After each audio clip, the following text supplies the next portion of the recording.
बच्चों, पिछली क्लास में हम लोगों ने किया था राष्ट्रीय आय से संबंधित समुच्चय या अवधारणाएं। आज हम लोग उसका ही विस्तृत वर्णन या एक्सप्लेनेशन करेंगे। सबसे पहले हमने किया था जीडीपी एट मार्केट प्राइस, जिसको हम लोग बाज़ार कीमत पर सकल घरेलू उत्पाद भी कहते हैं। बाज़ार कीमत पर सकल घरेलू उत्पाद का अर्थ है किसी अर्थव्यवस्था में उसके घरेलू सीमा के अंतर्गत एक लेखा वर्ष में समस्त निवासियों तथा गैर निवासियों द्वारा उत्पादित सभी अंतिम वस्तुओं एवं सेवाओं के प्रचलित बाजार मूल्यों के कुल योग से है। इसमें ह्रास भी शामिल होता है। दूसरा है, इसमें हम लोग बाजार कीमत पर सभी अंतिम वस्तुओं एवं सेवाओं का मूल्य को योग करते हैं। इसमें हम लोग क्या जोड़ते हैं? Consumption of fix capital. सकल शब्द जोड़ने का अर्थ होता है, इसमें हर चीज़ जोड़ा जाता है। मूल्य ह्रास अस्थिर कीमत पर। लेखा वर्ष का तात्पर्य है 1 जनवरी से 31 दिसंबर या एक वित्तीय वर्ष का तात्पर्य है 1 अप्रैल से 31 मार्च। अब हम लोग करेंगे दूसरा, जो था जीएनपी एट मार्केट प्राइस, बाज़ार कीमत पर सकल राष्ट्रीय उत्पाद।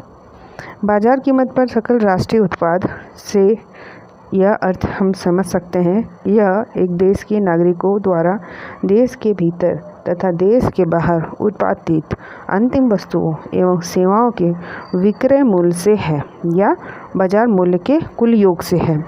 इसमें स्थिर पूंजी का उपभोग शामिल रहता है तथा विदेशों से शुद्ध उत्पाद आय को भी शामिल किया जाता है। जीएनपी एट मार्केट प्राइस में हम लोग देश के नागरिकों द्वारा उत्पादित अंतिम वस्तुओं एवं सेवाओं का बाजार मूल्य का यह योग होता है। अन्य निवासियों द्वारा अंतिम उत्पादित वस्तुओं एवं सेवाओं का बाजार मूल्य योग विदेशों से शुद्ध उत्पाद या उनसे जो शुद्ध आय, ये होता है जीडीपी एट मार्केट प्राइस। तीसरा जो होता है वो होता है NDP at market price. N का मतलब होता है नेट, नेट का मतलब होता है शुद्ध, जी का मतलब होता है ग्रॉस, ग्रॉस का मतलब होता है सकल। इसमें सब कुछ जोड़ा जाता है। नेट में होता है शुद्ध, इसमें बहुत कुछ हटाया जाता है, और बहुत कुछ में जो सबसे महत्वपूर्ण चीज़ जो इसमें नहीं होता वो होता है ह्रास। तो बाजार कीमत पर शुद्ध घरेलू उत्पाद से अर्थ ये होता है कि एक अर्थव्यवस्था में उसके घरेलू सीमा के अंतर्गत एक लेखा वर्ष में सामान्य निवासियों तथा गैर निवासियों द्वारा उत्पादित सभी अंतिम वस्तुओं एवं सेवाओं के प्रचलित बाजार मूल्य के कुल योग से है, परंतु इसमें ह्रास को या डेप्रिसिएशन को घटाया जाता है। तो इसका सूत्र क्या होगा? GDP at market price minus depreciation या माइनस ह्रास। जीडीपी एट मार्केट प्राइस मतलब बाजार कीमत पर सकल घरेलू उत्पाद घटा ह्रास बराबर एनडीपी एट मार्केट प्राइस, जो कि है आपका शुद्ध घरेलू उत्पाद बाजार कीमत पर। ठीक है।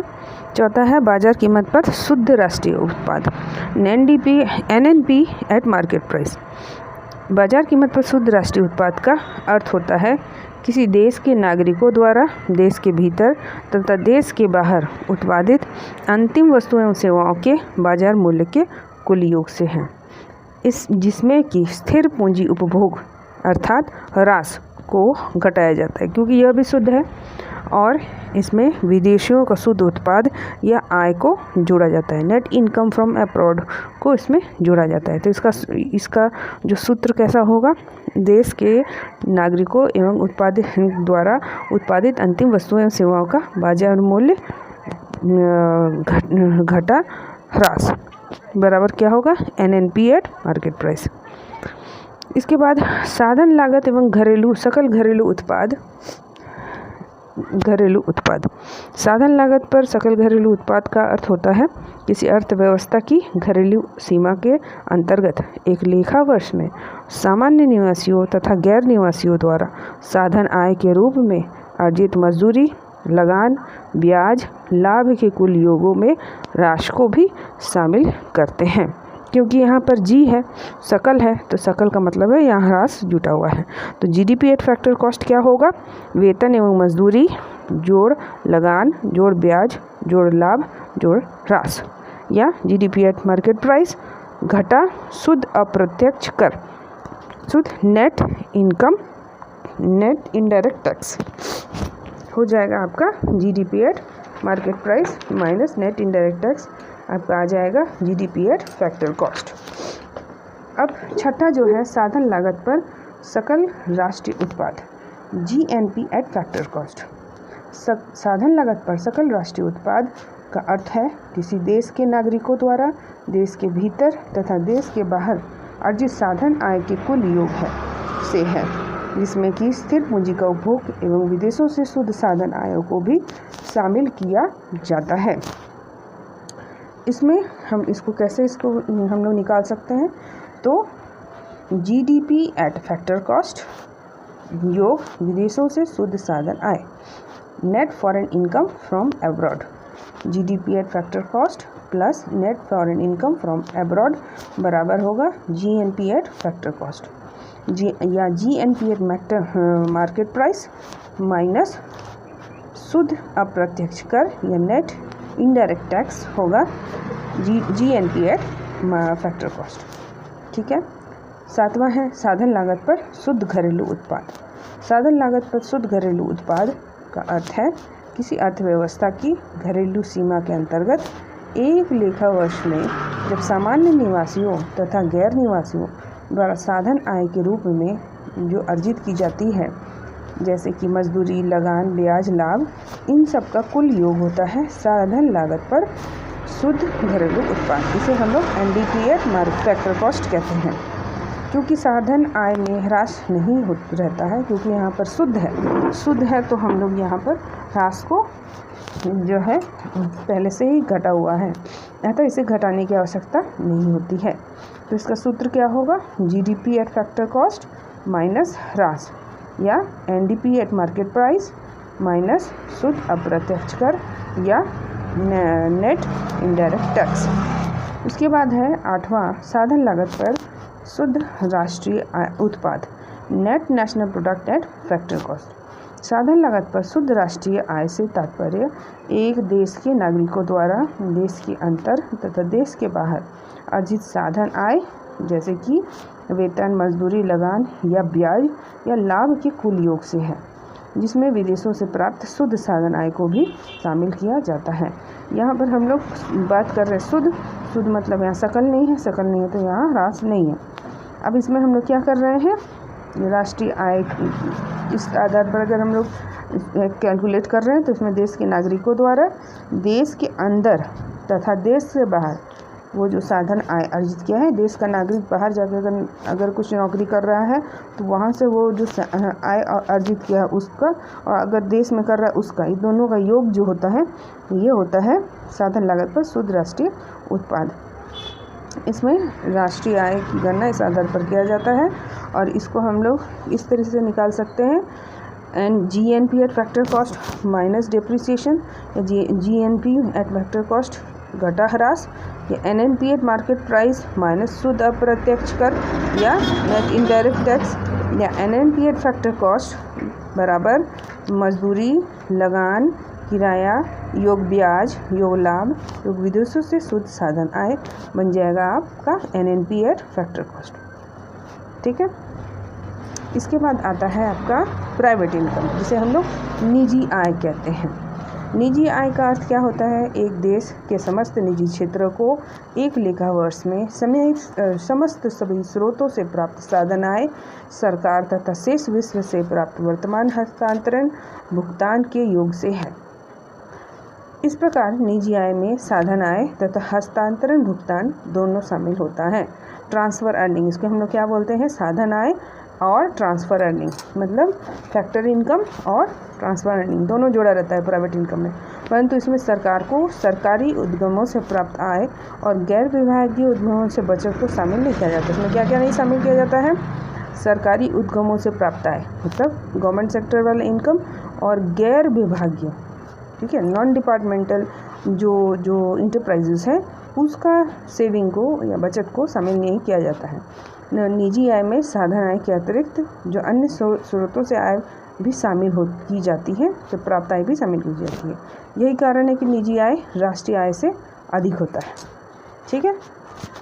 केंद्रीय सांख्यिकी संगठन सेंट्रल स्टैटिस्टिकल ऑर्गेनाइजेशन ने परिभाषित किया, निजी आय यह आय है जो निजी क्षेत्र को सभी स्रोतों से प्राप्त होने वाले साधन आय तथा सरकार से प्राप्त वर्तमान हस्तांतरण और शेष विश्व से प्राप्त वर्तमान हस्तांतरण का जोड़ है। Private income is the total of factor income from all sources and current transfer from the government and rest of the world acquiring to the private sector। अब हम करेंगे व्यक्तिगत आय, जिसे हम लोग कहते हैं पर्सनल इनकम। व्यक्तिगत आय किसी देश के निवासियों को प्राप्त होने वाली साधन तथा गैर साधन आय का योग है। व्यक्तिगत आय किसी आय में से उद्यमों की बचतें अर्थात फर्मों तथा निगमों द्वारा जो लाभ प्राप्त होता है उनमें से कुछ भाग साधनों के पूर्तिकर्ताओं में नहीं बांटा जाता, जिसे अवितरित लाभ के रूप में अनडिवाइडेड प्रॉफिट के रूप में व्यवसाय में ही रख दिया जाता है तथा निगम लाभ कर अर्थात सरकार द्वारा निगमों के लाभ पर लगाकर इसे घटाने के पश्चात जो शेष निजी आय बचती है उसे ही व्यक्तिगत आय कहते हैं। अच्छा से कह सकते हैं कि व्यक्तिगत आय व्यक्तियों द्वारा सभी स्रोतों से वास्तव में प्राप्त साधन आय तथा वर्तमान हस्तांतरण भुगतान का जोड़ है। Personal income is the income actually received by the person from all sources in the form of current transfer payments and factor income। तो व्यक्तिगत आय बराबर क्या होगा, निजी आय प्राइवेट इनकम प्लस हस्तांतरण भुगतान मतलब ट्रांसफर अर्निंग और माइनस इसमें से क्या करेंगे, निजी उद्यमों की बचतें प्राइवेट इंटरप्राइजेस का सेविंग को घटाएंगे माइनस निगम कर। ठीक है, मतलब टैक्सेस को घटाएंगे तो बचेगा आपका पर्सनल इनकम। उसके बाद आता है व्यक्तिगत प्रयोज्य आय, पर्सनल डिस्पोजेबल इनकम। ये तो पर्सनल इनकम है, अब इसमें से कितना आप खर्च कर सकते हैं। डिस्पोजेबल का मतलब है कितना हम खर्च कर सकते हैं। तो एक देश के नागरिकों को व्यक्तिगत आय के रूप में प्राप्त कुल आय में से प्रत्यक्ष कर, शुल्क एवं जुर्माने आदि की राशि घटाने के पश्चात जो आय शेष बचती है उसे ही व्यक्तिगत प्रयोज्य आय कहते हैं। मतलब पर्सनल डिस्पोजेबल इनकम अगर हमको निकालना है तो हम कैसे इसको निकालेंगे, व्यक्तिगत प्रयोज्य आय बराबर व्यक्तिगत आय माइनस प्रत्यक्ष कर डायरेक्ट टैक्स माइनस शुल्क व जुर्माना फीस या फाइन्स। ठीक है। 12वां क्या है, राष्ट्रीय प्रयोज्य आय, वो हुआ पर्सनल, ये हुआ नेशनल डिस्पोजेबल इनकम। राष्ट्रीय प्रयोज्य आय से क्या अर्थ होता है, उस राशि से होता है जो अर्थव्यवस्था के समस्त स्रोतों को खर्च करने एवं प्रयोग करने के लिए उपलब्ध रहती है। जैसे किसी स्रोत, सरकार, परिवार क्षेत्र, उत्पादक क्षेत्र के विभिन्न स्रोतों में खर्च करने के लिए जो धन उपलब्ध रहता है उसे हम लोग राष्ट्रीय प्रयोज्य आय कहते हैं। सूत्र क्या है, राष्ट्रीय प्रयोज्य आय बराबर घरेलू उत्पाद से निजी क्षेत्र को आय योग घरेलू उत्पाद से सरकारी क्षेत्र को आय योग विदेशों से शुद्ध साधन आय योग शुद्ध अप्रत्यक्ष कर योग विदेशों से शुद्ध चालू हस्तांतरण। बच्चों ये हमारी विभिन्न प्रकार की परिभाषा दी गई हैं विभिन्न प्रकार के राष्ट्रीय आय की अवधारणाओं। इस जो राष्ट्रीय प्रयोज्य आय है यह भी महत्वपूर्ण है। उसी प्रकार से आपका पर्सनल व्यक्तिगत प्रयोज्य आय भी महत्वपूर्ण है। व्यक्तिगत प्रयोज्य आय को पीटरसन ने परिभाषित किया है कि प्रयोज्य आय वह आय है जो परिवारों को सभी स्रोतों से प्राप्त होती है तथा उनके पास सरकार द्वारा उनकी आय तथा संपत्तियों पर लगाए गए सब प्रकार के करों का भुगतान करने के बाद बचती है। तो disposable income is the income available to persons from all sources and remains with them after deduction of all taxes levied against their income and their property by the government। अब हम लोग करेंगे विभिन्न प्रकार के जो राष्ट्रीय आय के हमने जो अवधारणाओं का अध्ययन किया है, अब इसका कैलकुलेशन कैसे किया जाता है। ठीक है, तो कैलकुलेशन करने के लिए, कैलकुलेशन का मतलब क्या होता है कि उसका मेज़रमेंट कैसे किया जाता है या उसका मापन कैसे किया जाता है। इसके भी आपके जो है 3 विधियां हैं, राष्ट्रीय आय की पद्धतियां हैं, मापन की 3 पद्धतियां। पहला है मूल वृद्धि विधि, आय वृद्धि विधि एवं व्यय वृद्धि विधि। इसका अध्ययन हम लोग अगले वीडियो में करेंगे।